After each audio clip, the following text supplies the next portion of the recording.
밤하늘의 별들은 주변이 캄캄하면 캄캄할수록 더욱 선명하게 그 빛을 발하게 되어 있습니다. 자, 우리의 신앙의 여정도 어쩌면 이와 같지 않나 하는 생각을 해보게 됩니다. 무슨 말이냐? 그동안 내 삶을 지탱해 주었던, 그리고 이것이 나를 살리는 것이었고 이것이 나를 안전하게 보호해 줄 거라고 여겼던 그런 모든 인간적인 조건과 희망의 빛이 꺼져버린 그 가장 어두운 절망의 밤에 진짜 믿음은 비로소 빛을 발하기 시작하기 때문에 그렇습니다. 그러므로 오늘 우리는 그 어떤 절망과 그 아픔과 깊은 낙심 가운데서도 포기하지 말아야 되는 이유가 여기 있는 것입니다. 자, 우리는 지난 주에 무너진 삶의 자리에서 은혜의 소식을 듣고 베들레헴으로 발걸음을 돌이킨 나오미와 룻의 결단을 우리가 지난주에는 살펴보았죠. 자, 오늘 본문은 그 귀한 여정 중에 일어난 룻의 위대한 신앙 고백을 우리는 보게 될 겁니다. 그리고 마침내 고향에 도착한 나오미의 처절하고도 정직한 자신의 삶에 대한 고백을 우리는 이제 오늘 본문을 통해서 함께 살펴보게 될 것입니다. 하나님께서 인간의 눈으로 볼 때는 모든 것이 끝난 것 같은 이 텅 빈 인생을 위해 하나님께서 어떻게 은혜의 추수를 예비하고 계시는지 우리는 오늘 본문의 말씀을 통해서 그 깊이를 함께 경험하고 깨닫는 은혜의 시간이 될 줄로 믿습니다. 자, 그렇다면 모든 것이 끝난 것 같은 그 텅 빈 절망의 현실 속에서 오늘 하나님이 예비하신 은혜를 누리기 위해서 오늘 우리에게 필요한 것은 무엇일까? 첫 번째는 현실의 절망적인 조건을 뛰어넘는 참된 믿음이 오늘 우리에게 필요합니다. 현실의 문제를 뛰어넘는, 그리고 하늘의 하나님을 바라보는 그러한 참된 믿음, 그것이 오늘 우리가 당면한 현실의 문제를 넉넉히 이기고도 남는 그러한 기회가 되고 방법이 된다라는 것입니다. 자, 오늘 나오미는 첫째 며느리 오르바가 고향으로 돌아가자 룻에게도 다시 한번 간청을 하죠. 강권을 하죠. 다시 돌아가라라는 그런 강권을 합니다. 그런데 오늘 우리가 15절의 말씀 같이 한번 읽어볼까요? 15절 시작. 나오미가 또 이르되 보라, 내 동서는 그의 백성과 그의 신들에게로 돌아가나니 너도 너의 동서를 따라 돌아가라 하니. 자, 오늘 우리가 읽은 이 15절의 말씀을 좀 주의 깊게 보면 보라, 내 동서는 그의 백성과 그의 신들에게로 돌아가나니 라고 이야기하고 있죠. 자, 나오미는 단순히 룻에게 고향으로 돌아가라, 그냥 네 고향으로 돌아가라 라고 그렇게 말하고 있지 않다라는 것이죠. 모압의 우상, 당시 모압의 우상은 그모스라고 하는 신이었어요. 그 그모스에게로 돌아가라 라고 말하고 있는 겁니다. 이건 뭘 또 의미하는 것인가? 율법적으로 볼 때 우리가 잘 아는 것처럼 모압 족속은 어떤 족속이었나? 여호와의 총에 영원히 들어올 수 없는, 한마디로 말하면 저주받은 그러한 민족이었어요. 그러니 그러한 모압 족속의 여인이었던 룻이 나오미를 따라서 베들레헴으로 돌아갔을 때 어떤 일이 벌어지겠어요? 룻의 입장에서 그 가면 이방인 과부로서 감당해야 될 현실의 조건은 비참한 고통, 그리고 가난, 그것이 이 룻의 인생을 기다리고 있었던 거예요. 그래서 룻의 입장에서 눈앞의 현실만 본다면 모압으로 돌아가는 것은 지극히 합리적이고 안전한 선택이었을 거랍니다. 이게 어머니 이 나오미는 그걸 걱정한 거예요. 모압 여인으로서 이제 과부로서 고향으로 돌아가봤자, 그래도 나는 그래도 유대 민족이고 또 고향이고 그러니 그래도 어느 정도 살만한 어떤 그런 기틀을 마련할 수 있을 텐데, 이 며느리 룻은 그야말로 외톨이에요, 외톨이. 또 당시에는 이 우리 선민 사상, 우리 민족이라는 그 절대 우월성을 가지고 있었던 유대인들에게 있어서 이 이방 여인은 그야말로 사람 취급을 받지 못하는 그러한 상황을 뻔히 알기 때문에 이 어머니로서는 진심을 다해서 룻에게 권면하고 있는 거예요. 너는 고향으로 돌아가라. 네 신에게 다시 돌아가라. 권면하고 있어요. 충분히 그 마음 이해가 되시죠? 우리 시어머님들, 여러분 같으면 어떻게 하시겠어요?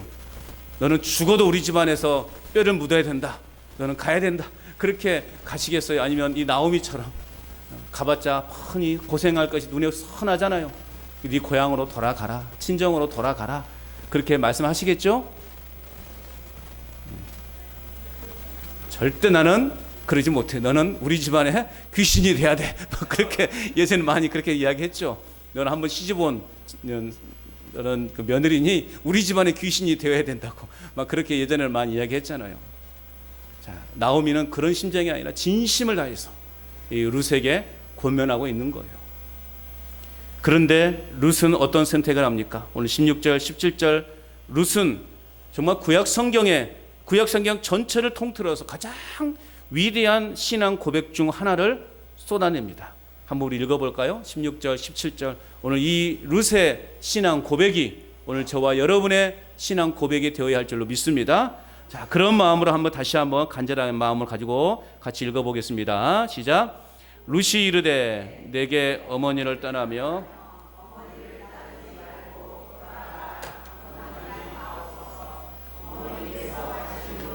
나도 가고 어머니께서 머무시는 곳에서 나도 머물겠나이다. 어머니의 백성이 나의 백성이 되고 어머니의 하나님이 나의 하나님이 되시려니 어머니께서 죽으시는 곳에서 나도 죽어 거기 묻힐 것이라. 만일 내가 죽는 일 외에 어머니를 떠나면 여호와께서 내게 벌을 내리시고 더 내리시기를 원하나이다 하는지라. 아멘. 그 시대의 말로 효부상이라도 받아야 될 그러한 며느리상 아니겠습니까? 단순히 우리가 그냥 시어머니를 향한 그 며느리의 간절한 애타는 마음, 애끓는 마음, 그런 마음으로 우리가 이 본문을 봐서는 안 되는 것입니다. 오늘 우리는 여기서 주목해야 될 것이 있어요. 어머니의 백성이 나의 백성이 되고 어머니의 하나님이 내 하나님이 되십니다 라고 하는 이 고백, 구약신학 관점에서 보면 이 문장은 단순히 효심을 표현하는 그런 내용이 아니라는 말이에요. 이것은 이스라엘 백성이 하나님과 언약을 맺을 때 사용한 언약 공식인 겁니다. 다시 말하면 룻은 지금 며느리의 소가 아니라 단순히 그냥 며느리의 입장에서 이야기하고 있는 것이 아니라 여호와 하나님의 언약 백성으로 내가 편입되겠다라고 하는 거룩한 영적 결단의 고백이라고 말할 수 있는 거예요. 단순히 그냥 며느리로서 시어머니와 함께 하겠다라고 하는 그런 의미가 아니라 나는 이제 과거에 나의 모든 종교심, 그 신앙심을, 우상을 내가 다 버리고 이제는 내가 오직 하나님만을 섬기겠다. 하나님의 백성으로 내가 살아가겠다라고 결단하는 그런 거룩한 결단의 고백이라고 말할 수 있는 것입니다. 더 나아가서 17절 말씀에 보면 룻은 여호와께서 내게 벌을 내리시고 더 내리시기를 원하나이다 라고 고백합니다. 모압 여인입니다. 이방 여인입니다. 모압 여인 이 룻의 이 입술로 언약의 이름 여호와라는 이름, 야훼라고 하는 이 이름을 정확히 부르면서 목숨을 건 서약을 지금 룻은 하나님 앞에 하고 있다라는 것입니다.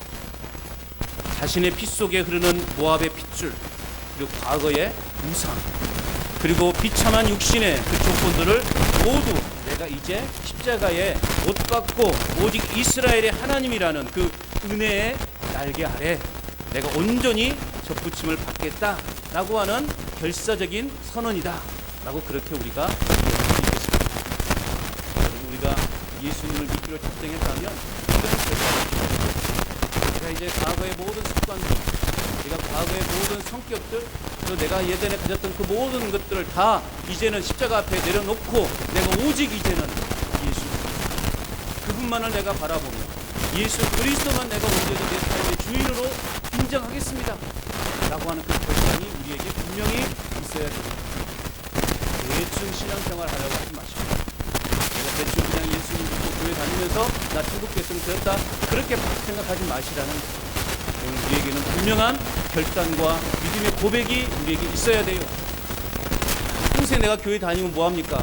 예수님을 믿지 않으면 그 인생 지옥 가는 인생이 되는 거예요. 그래야 6차 제가 재차 강조하잖아요. 여러분 예수님 믿으십니까? 대답이 조금 늦었어요, 여러분. 여러분 예수님 믿으십니까? 미리 아멘 하셔버리네. 이제는 진짜 예수님 믿으십니까? 진짜 믿으셔야 돼요. 내 과거의 습관들, 내 과거의 생각들, 내가 과거에 행했던 그 모든 것들은 이제는 다 불필요한 것으로 여기고, 이제는 내가 오직 예수님 손잡고, 아직 제가 이 현수막 뛰지 않았어요. 한 번 더 여러분 생각하시라고. 내가 남은 인생 이제 예수님, 나의 영원한 길동무가 되시는 예수님 손 꼭 붙잡고, 이제는 남은 것 오직 천국만 바라보며 살아가는 것, 이것이 우리 남은 인생의 가장 행복의 길로 인도하는 그러한 과정 아니겠습니까? 예수님을 잘 믿으시기 바랍니다. 오늘 룻은 그러한 고백과 결단을 하고 있는 거예요. 철저히 저주받은 이방 여인이라는 이 절망적 조건을 오직 은혜를 사모하는 믿음으로 완벽하게 이 여인은 지금 거듭나고 있다라는 것입니다. 여러분, 참된 믿음이란 뭐냐? 내 눈앞에 놓인 현실의 조건들을 뛰어넘는 거예요. 우리도 신앙생활을 하다 보면 이 오르바처럼 말이죠, 현실적인 핑계를 대고 타협하고 싶을 때가 참 많죠. 물질의 문제 때문에, 또 가정의 어떤 여러 가지 문제 때문에, 그리고 건강의 문제 때문에, 현실에 닥치는 여러 가지 문제 때문에 우리는 그런 장벽 앞에서 그런 고백을 하기도 해요. 하나님도 내 형편을 이해해 주실 거야. 내 지금의 이 형편 우리 주님도 충분히 이해해 주실 거야. 그러면서 타협할 합니다. 세상과 타협하고 또 내 스스로 타협하면서 이제 신앙생활을 조금 접어두려고 하는 그러한 모습. 보통 그런 고백들 많이 하잖아요. 지금 뭐 우리 성도님들은 크게 해당은 없지만은 도시에서 그때 신앙생활하고 부목사 사역할 때 보면 어떤 권사님이 그렇게 실망하면 자신 나 때문이라고 그렇게 고백하는 그런 권사님이 계셨어요. 그 아들이 40살이 넘었는데 교회를 아예 안 다녀요. 그런데요, 모태신앙이거든요. 그런데 고등학교 때까지 그렇게 열심히 신앙생활했어요. 학생회장도 할 정도로 그야말로 오직 학교와 집과 교회밖에 몰랐던 아들이었어요. 그런데 이 권사님이 어떤 결단을 내렸느냐? 고3 때 너 이제 고3이니까 1년만 교회 조금 더 좀 이렇게 소홀하게 하고 공부에 집중해라. 대학 가지 않겠냐? 그렇게 이야기한 거예요. 합리화하는 거예요. 너 고3이니까 이제 조금 신앙을 조금 뒤로 하고 먼저 대학 가고 나서 또 다시 시작하면 되지 않겠냐? 그렇게 이야기를 한 거예요. 그런데 어떻게 되었을까요? 그 아들은 그날로 교회 생활이 끝이 된 거예요. 그 인생 잘 풀렸을까요? 공부도 잘하고 그렇게 열심히 했던 아들이 이제 대학을 가긴 갔지만 그 이후의 삶은 이 어머니의 늘 근심거리가 되어버린 거예요. 마흔이 넘어서도 장가 못 가고 혼자 그렇게 살면서 변변치 않은 직장 생활도 그냥 이렇게 해가면서 근근히 해가면서 살아가는 그 아들을 보면서 이 권사님은 나 때문이라고 신방 갈 때마다 그렇게 고백을 하시는 분이 계셨어요. 자기 합리화 굉장히 무서운 겁니다. 여러분, 신앙은 어떤 일이 있어도 지켜내야 되는 거예요. 내가 아무리 지금 곧 죽게 생겼어도 내가 예수님의 손은 놓지 말아야 되는 겁니다. 그것이 우리가 진정 살 길이고 그것이 진정 우리를 주의 평안의 길로 인도해 가는 과정입니다. 자녀들이 혹시 여러분 믿지 않는 자녀들이 교회 못 가게 할 수도 있어요. 예? 그 말 들으면 돼요? 안 돼요? 안 돼요. 나는 이제 한번 믿기 시작했으니 이제는 죽으나 사나 나는 예수님과 손잡고 난 천국 갈란다. 여기서 손 놔버리면 나 지옥 가는데 네가 책임질래? 여러분, 아들이 책임질 수 있을까요? 책임 못 져요. 신앙은 철저하게 내 고백이 돼야 되는 거예요. 내가 잘 믿는다고 해서 믿지 않는 아들이 천국 가는 거 아니에요. 그 아들이 예수님 믿어야 천국 가는 거예요. 아들이 어머니 우리 집안은 교회 다니는 집안이 아니에요. 우리 집안은 제사 지내는 집안이에요. 아유 어머니 교회 다니시면 안 돼요. 가면 안 돼요. 해도 나는 갈란다. 내 인생 내가 사는 거야. 그러면서 여러분 끝까지 신앙을 놓아서는 안 되는 겁니다. 우리는 수시로 그러한 유혹이 많이 받게 되죠. 현실의 문제 때문에 타협하려고 해요. 자기 합리화해서 주님 이 정도면 내 형편 지금 이해하시죠? 지금 내 형편 아시지요? 그러면서 우리는 신앙을 자꾸 등한시하게 되고 현실의 문제에 빠져있는 우리 자신을 발견하게 되는 것입니다. 그런데 여러분 룻을 보시기 바랍니다. 그녀는 율법의 저주와 가난이라는 현실적인 장벽을 결코 핑계 삼지 않았어요. 세상의 모든 안전지대를 포기하더라도 구약의 그 언약 백성이 되는 길을 그녀는 과감하게 선택했던 것입니다.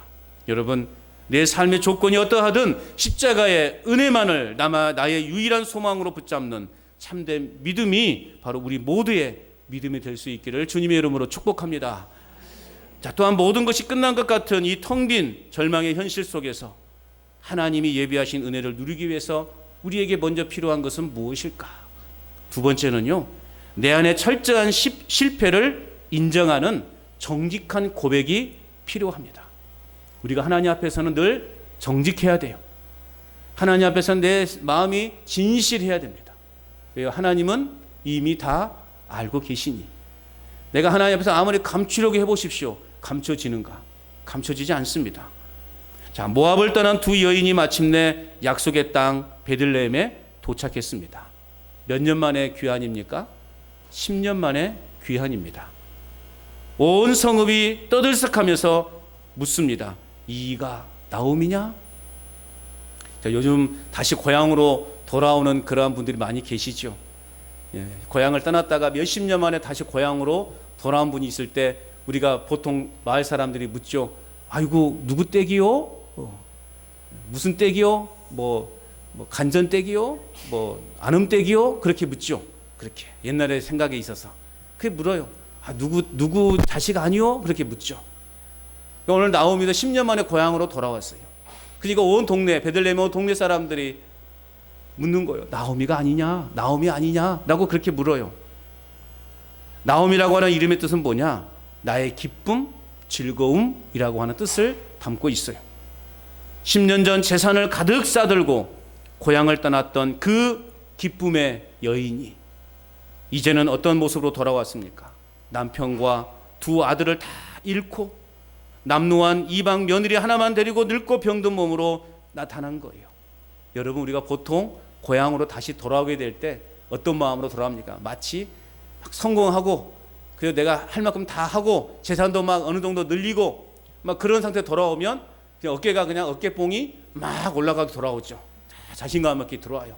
그런데 조금 이제 상황이 좀 안 좋은 그런 상황에서 다시 고향으로 돌아올 때는 뭔가 좀 감추고 싶고, 아이고 어쩐 일로 다시 돌아왔다요 물어보면 그냥 뭐 그럴만해서 돌아왔어요. 그렇게 대충 내가 얼버무리면서 나의 과거를 말하기 싫은 그런 표정을 짓죠. 그게 대부분의 사람들이에요. 어쩌면 나오미의 인생도 그러지 않았겠어요? 아이고 당신이 나오미요? 라고 물었을 때 나오미의 마음은 어땠을까요? 어쩐 일로 다시 돌아왔어? 라고 말할 때 나오미의 마음은, 솔직한 마음으로는 그냥 그렇게 하다 보니까 그냥 고향이 그리워서 그냥 고향에 살고 싶어서 돌아왔어요. 그렇게 말하고 싶지 않았겠습니까? 그런데요, 사람들의 이러한 놀라운 시선 앞에서 나오미는 자신의 삶을 포장하지 않았습니다. 변명하지도 않았어요. 오늘 20절 말씀이에요. 같이 한번 읽어볼까요? 20절 말씀 읽습니다. 시작. 나오미가 그들에게 이르되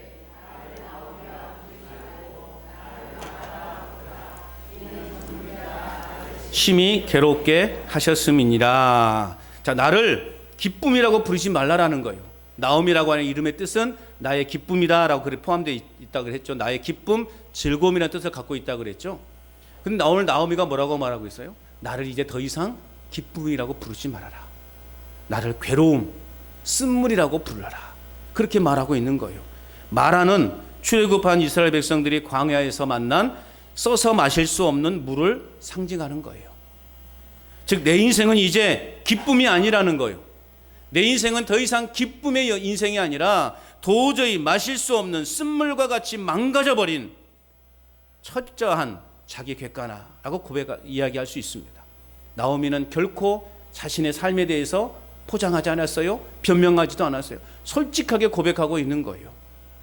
여기서 우리가 눈여겨봐야 될 대목이 또 하나 있습니다. 그게 뭐냐? 나오미는 이 절망을 고백하면서 하나님을 어떤 하나님으로 부르고 있느냐예요. 어떤 하나님으로 부르고 있어요? 전능자라고 부르고 있어요. 전능자.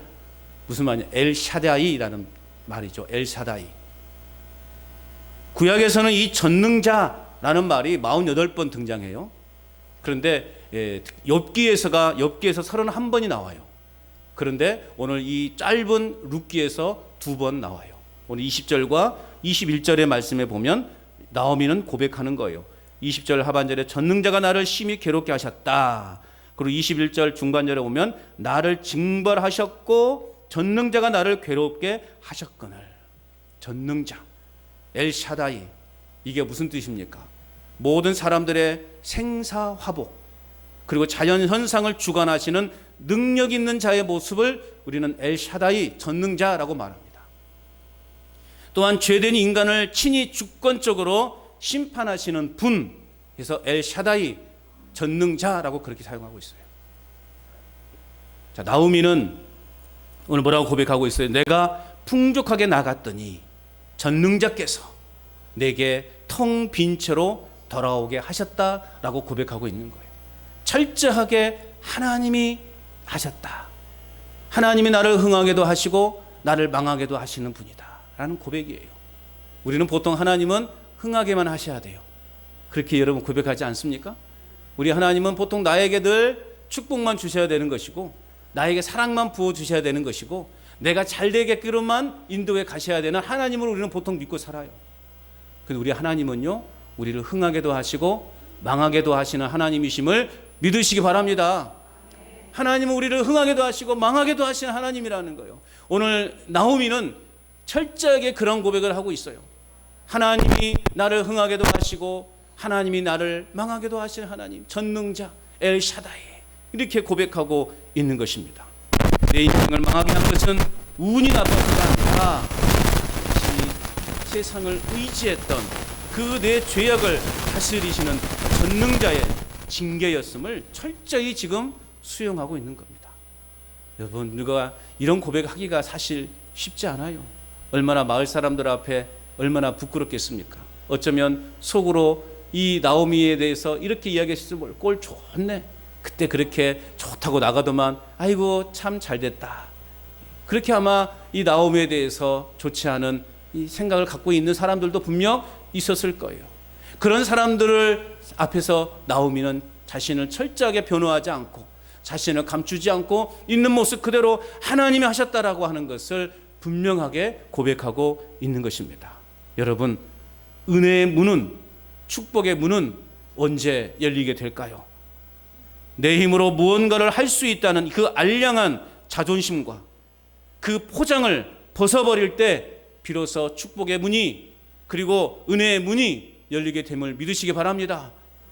감당할 수 없는 엄청난 빚을 진 사람이 법원에 파산 신청을 할 때요, 반드시 거쳐야 되는 관문이 있습니다. 과정이 있어요. 그게 뭐냐? 자신의 모든 재산 상태를요, 숨김없이 낱낱이 공개해야 된다는 거죠.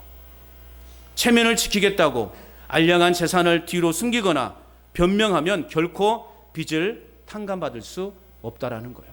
우리나라 시스템은요, 기가 막힙니다, 여러분. 저 속에 감춰놓은 것까지 다 찾아내요. 그러니까 감출 수가 없어요. 우리나라 이 시스템은 좀 세계적인 거예요. 이 정도는 모르겠지? 아니에요.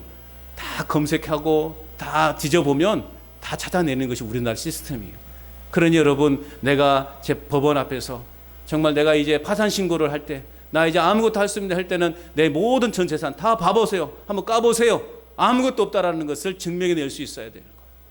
그래서 판사님, 저는 단돈 1원도 갚을 능력이 없는 완벽한 파산자입니다라고 두 손 들고 항복할 때 비로소 구제의 길이 열릴 수 있다라는 것이에요.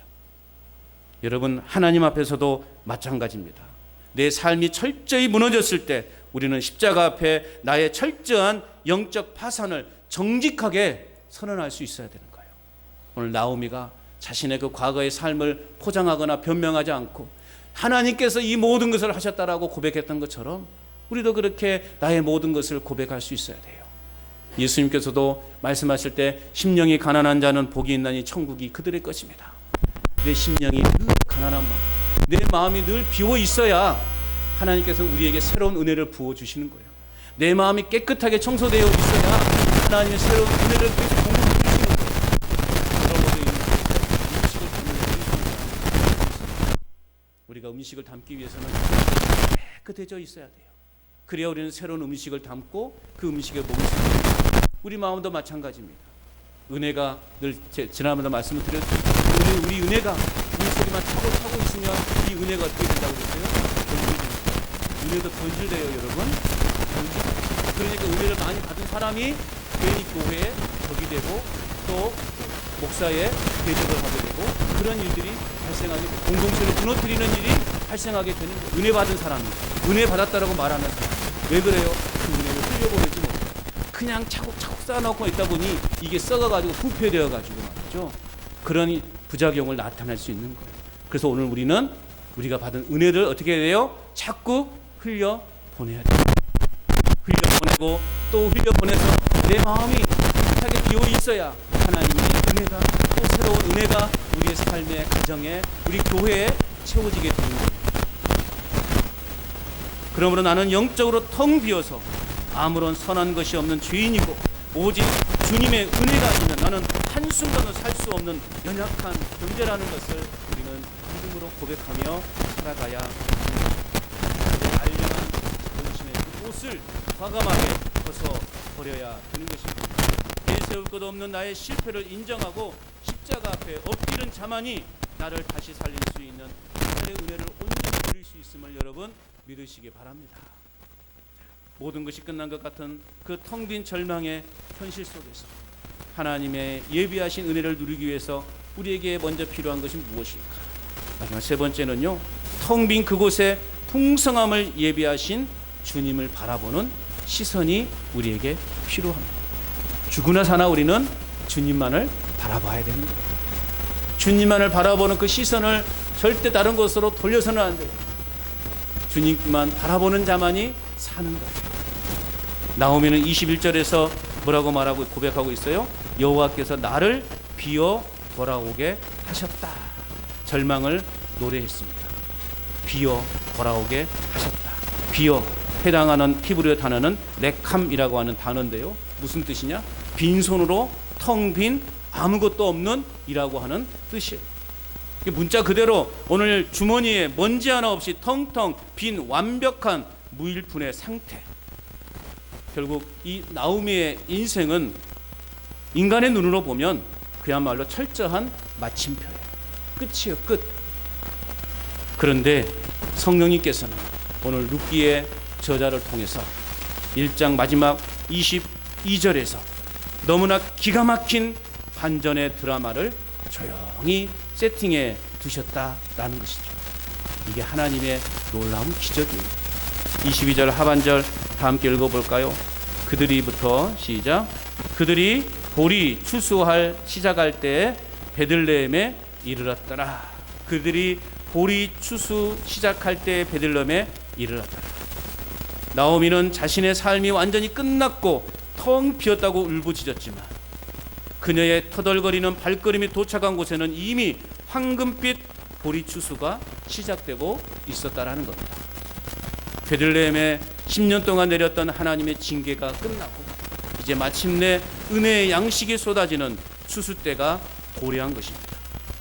여러분, 오늘 우리는 어떤 마음을 가져야 됩니까? 이제 나는 아무것도 없습니다. 주님, 나는 이제 아무것도 아닙니다. 두 손 든 바로 그 시점이 하나님 편에서는 텅 빈 인생을 다시 배부르게 채우시는 은혜의 추수가 막 시작되는 위대한 출발점이라고 하는 사실입니다.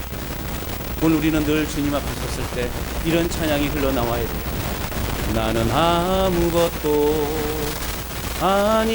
아닙니다.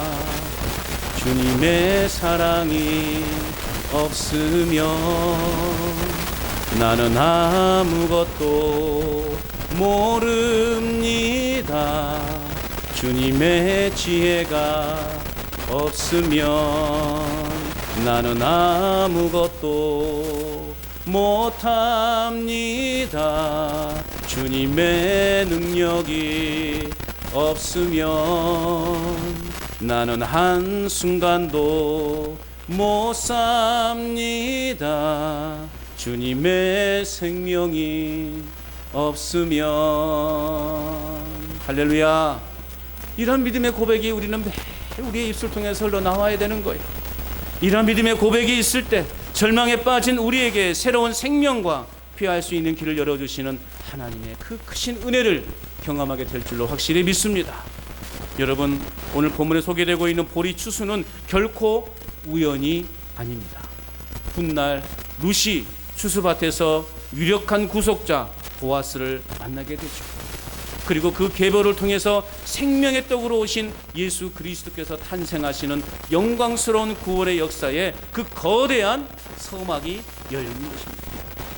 우리 인생에는 결코 우연이라는 것이 없습니다. 모든 것이 다 하나님의 계획하신 가운데 진행되어지는 것이고 하나님의 뜻 가운데서 이루어진다는 사실을 우리는 믿고 살아가야 되는 것입니다. 끝이 보이지 않는 그 캄캄한 사막을 건넌 한 나그네가 있었는데요. 물은 다 떨어지고 목이 타들어가고 이제는 한 걸음도 더 내딜 수 없는 그 절망 속에서 털썩 주저앉아 눈을 감아버렸습니다. 그러면서 그는 생각합니다. 내 인생이 이제 여기서 끝이구나. 한참 뒤에 정신을 차리고 고개를 들어보니 자신이 쓰러져 포기했던 바로 그곳에서 불과 몇 걸음 앞에 맑고 시원한 생수가 솟아나는 오아시스가 기다리고 있었다는 것. 여러분, 우리 하나님의 일하심이 바로